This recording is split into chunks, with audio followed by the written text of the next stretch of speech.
तभी Vladimir Putin ने Donald Trump को रूस आने का न्योता दिया। अगले राउंड की बातचीत मॉस्को में हो, ये व्लादिमीर पुतिन की तरफ से कहा गया डोनाल्ड ट्रंप को। और आज की बातचीत प्रोग्रेसिव रही, ये डोनाल्ड ट्रंप ने उस प्रेस कॉन्फ्रेंस में कहा। एक जॉइंट स्टेटमेंट या फिर जॉइंट प्रेस कॉन्फ्रेंस दोनों की तरफ से की गई। युद्ध की वजह को खत्म करना होगा, ये व्लादिमीर पुतिन ने भी कहा। देखिए, दोनों की तरफ से आपको बता रहे हैं कि किस तरीके की स्टेटमेंट दी गई। मैं जेलेंस्की से फोन पर बातचीत करूंगा, डोनाल्ड ट्रंप ने कहा। उन्होंने नाटो देशों के बारे में भी कहा कि देखिए उनसे भी मैं बातचीत करूंगा। पुतिन ने इसी बीच ट्रंप को मॉस्को आने का न्योता दिया। हालांकि इसको लेकर अभी कोई औपचारिक ऐलान नहीं हुआ, लेकिन हाँ, ये जो जेस्चर दिखाई दिया दोनों नेताओं की तरफ से, दोनों राष्ट्राध्यक्षों की तरफ से, ये एक बड़ा साइन था, एक पॉजिटिव साइन था। और इसी बीच ये भी कहा गया ट्रंप की तरफ से कि आज की बातचीत बहुत प्रोग्रेसिव रही है।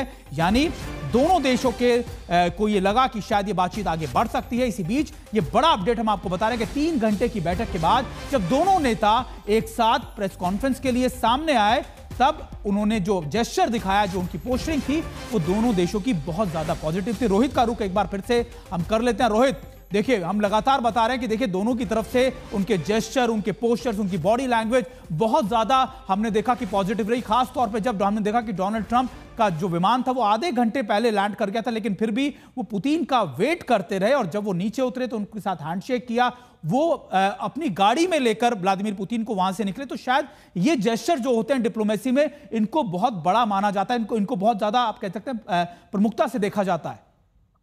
देखिए, बिल्कुल जेस्चर स्लैश प्रोटोकॉल जो भी हमें से कहना चाहे वो बिल्कुल फॉलो किया गया और गर्मजोशी जरूर दिखी, इसमें नो डाउट अबाउट इट। लेकिन सुमित, जैसे कि मैं पहले कह रहा था कि I think the devil is in the details. हमें देखना होगा कि कौन सी ऐसी बात थी। प्रेसिडेंट ट्रंप ने कहा कि काफी चीजें हैं जिस पे बात होनी है और एक बड़ा स्टिकिंग पॉइंट है। अब वो स्टिकिंग पॉइंट क्या है ये हमें अभी तक पता नहीं है। वो स्टिकिंग पॉइंट क्या है? टेरिटोरियल जो डिस्कशंस है, कंसेशंस है, उसको लेके है।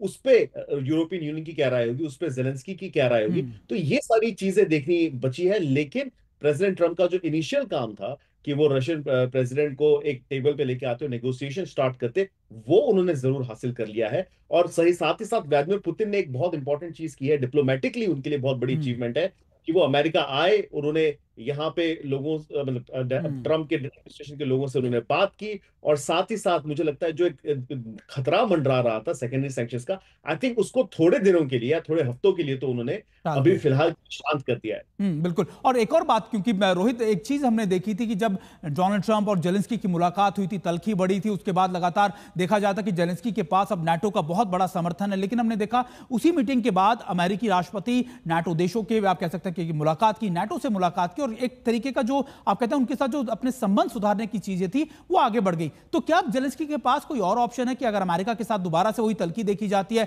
या अमेरिका की बात वो नहीं मानते, तो क्या उनके पास अब नाटो का वो ऑप्शन बचा है? क्योंकि अमेरिका ने अब नाटो देशों के साथ या नाटो के साथ भी अपने संबंधों को बहुत हद तक सुधार लिया है। देखिए, बहुत इंपॉर्टेंट सवाल है जेलेंस्की के लिए कि वो किस कैसे देखते हैं इन चीजों को। एक बात प्रेसिडेंट ट्रंप बार बार कह चुके हैं, मार्को रूबियो कह चुके हैं कि कहीं ना कहीं टेरिटोरियल कंसेशंस तो देने होंगे। और रशिया भी चाहता है